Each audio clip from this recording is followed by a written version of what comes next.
Hey, how's it going? 9mm ARs had their start in 1982 with the Colt SMG.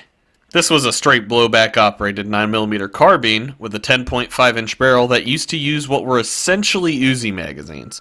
I've gone over in another video why straight blowback is caveman technology that has been used for well over 100 years in submachine guns, but what boggles my mind is that Colt chose straight blowback for their SMG in the 80s.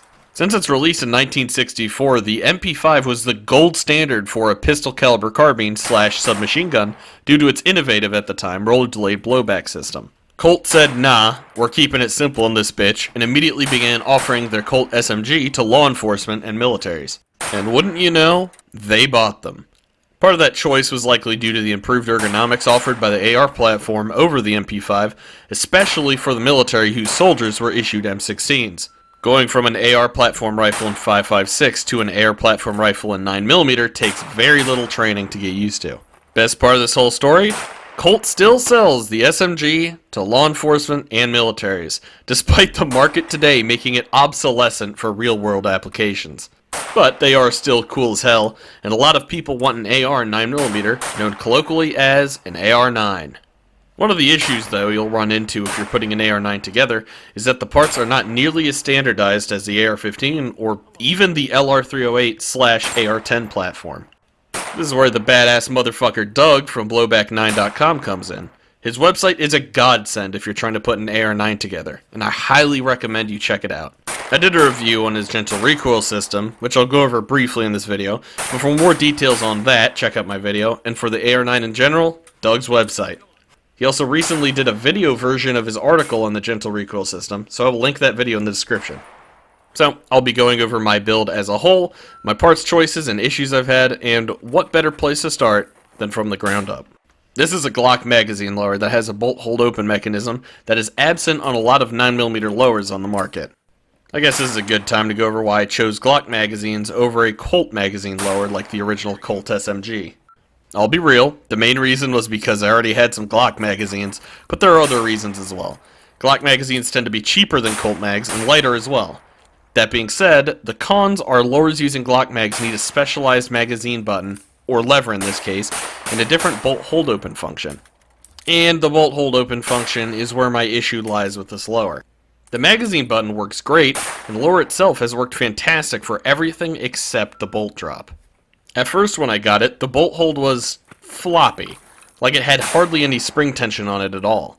If you held the gun canted to the left, the bolt would hold open with rounds left in the magazine. It would also lock back randomly when held upright.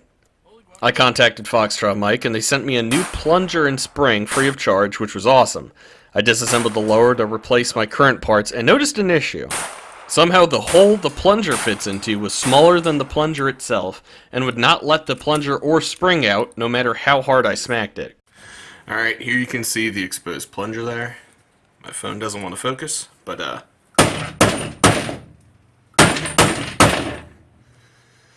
yeah, that fucker's in there good. This makes no sense, because for the plunger and spring to be in there in the first place, it had to fit inside the hole. Giggity. Foxtrot Mike told me to use something to try and smooth out any potential burrs at the opening of the hole, and it came out. I went ahead and replaced the spring and plunger, and same issue. Not enough tension on the bolt hold open.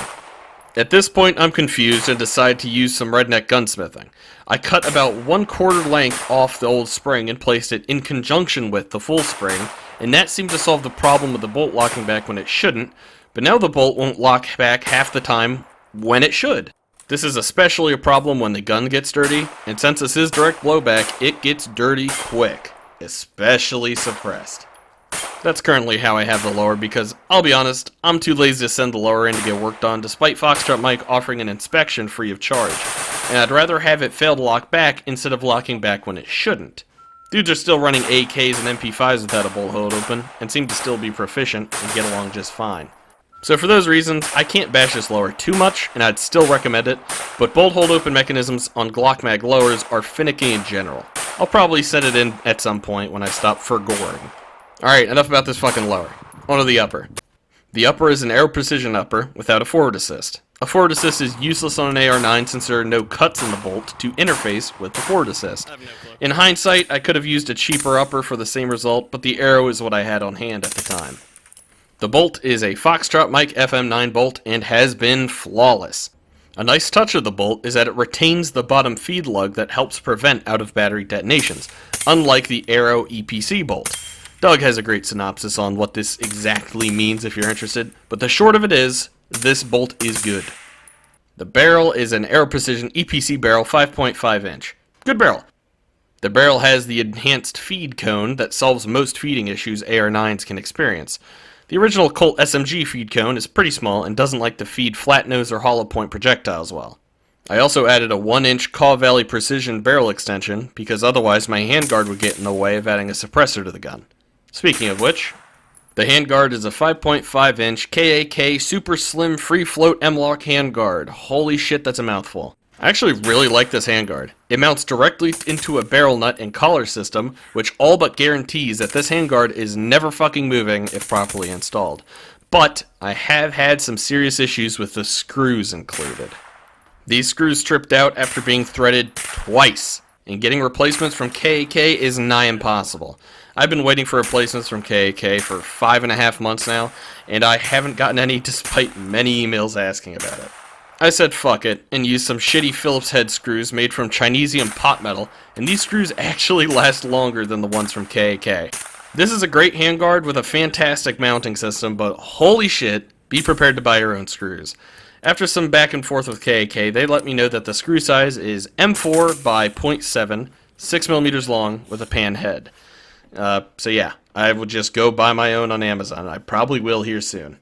Finishing up the upper, before my suppressor cleared, I had a 9mm bored A2 birdcage on the front, which worked well. On the handguard, I've got a Strike Industries Link hand stop thing. I like how it looks and how it feels, so there's that. I've got a Blem Radian Raptor charging handle, which is my favorite charging handle on the market. I've already sung the praises of Radian's customer service, but for real, it's top-notch, and so is this charging handle. And one of the more interesting components is a CMMG gas deflector dust cover assembly. This is based on the gas deflector on the original Colt SMG, and it definitely reduces gas to the face from the ejection port. Onto the lower, I've got a BCM gunfighter grip, which is my favorite AR grip. Not much to say here, it's just fantastic. For the safety selector, I've got a Radian Talon in 45° mode. I far prefer the 45° throw over 90, and the Talon is absolutely bomb-proof. I've had screws on other ambi safety selectors fail, but the Talon uses detents, which is just brilliant. The trigger is from a KAK lower parts kit, and it's a run-of-the-mill mil-spec trigger. Nothing special. Strike Industries takedown and pivot pin because I had them laying around. And finally, the star of the show that I made a separate video on is the gentle recoil system. For more details, check out the vid I did. Just know it did not affect reliability. We also got this thing. The Leitner-Wise Heavy Buffer Retainer. This is a buffer retainer based on the one used in the HK416.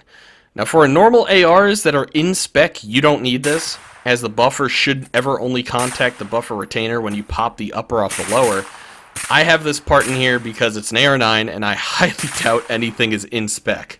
My suspicions appear to be correct, as this heavy-duty buffer is beaten to shit. Some of that is from a dumpster fire coat hanger abortion 7.62x39 AR build I did a while ago that I might talk about one day if I have a blood alcohol content of 0.5. But just know that this part suffered some damage. There's also the pistol storage device at the end of the buffer tube. This is an ATF approved device that is legally distinct from both a brace and a stock, but with how the ATF interprets laws, there's no telling if this thing would land you or me in hot water. But it's on the end of the gun, so make of that what you will. So how has reliability been with this setup as seen here? If we exclude issues caused by the lower, it has been 100% reliable with fucking everything. I've thrown so many different types of ammo in this thing, and it just eats all of it and comes back for more. Steel 115 grain, aluminum 115 grain, brass 115s and 124s from about a dozen manufacturers, SIG V-Crown 124 grain hollow points, and now suppressed with a whole shitload of CCI 147 grain subsonics. Adding a suppressor hasn't changed reliability at all, and I absolutely love that this thing will run everything. Although, there are some gas and face issues with the suppressor, which I'll do a video on at some point. Now, a few things to note on aluminum case 9mm and a blowback. It's said that this is a bad idea due to case ruptures being common with the weaker case material, but I've had no issues with case ruptures in this thing through about 200 rounds of aluminum case, but the cases barely dribble out of the ejection port due to low power of these cartridges. It's also undoubtable that the high mass of the gentle recoil system also helps keep these cases in battery long enough for pressures to drop, so there's that as well. Onto mags, I've used P-mags, 17 rounders and 27 rounders, 31 rounder ETS mags, 33 rounder Amend 2 mags, OEM Glock mags, 15 rounders and 31 rounders. And again, it just fucking runs. It doesn't care. I gotta give credit to Blowback 9 once again, because his tips absolutely seem to be working here. At the time of filming, I have just shy of 2,000 rounds through this gun. 1,905 to be exact, and I expect to put at least 2,000 more rounds through this thing before needing to replace parts.